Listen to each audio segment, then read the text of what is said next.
I really just kind of wanted to get into the world of Ryan. I don't know if it would have helped me a lot to read a lot of other stories because Ryan hadn't been created yet, you know. So if I would have did too much research on the other Batwoman, I don't think I would have been able to come to Ryan with an original, perspective.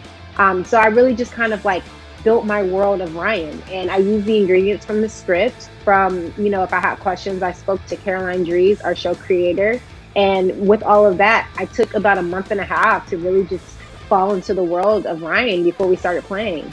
That way I was really supported when it was time to play. I knew everything about my life. I felt everything. I experienced everything, and it made me feel supported when it was really time to like start working.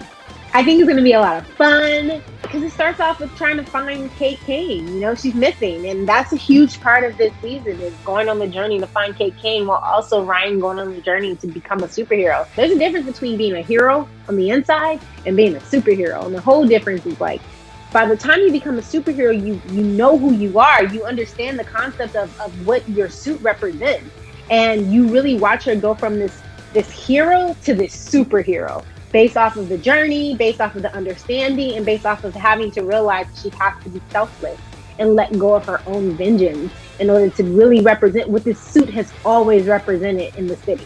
Ryan, she's kind of goofy, but she's strong, and she's resilient, and she's a badass, and she fights for what she believes is right, and she represents people that feel underrepresented. So I think that you're going to have a different take to what you may have experienced, but I think it's going to be something that we all can relate to and we will all root for, because it's kind of like watching the underdog finally win. Kate Kane comes from a family of prestige and money, and Ryan she's that girl next door in the neighborhood you don't want to go into. She's the person that represents the community of people that Gotham turned their backs to.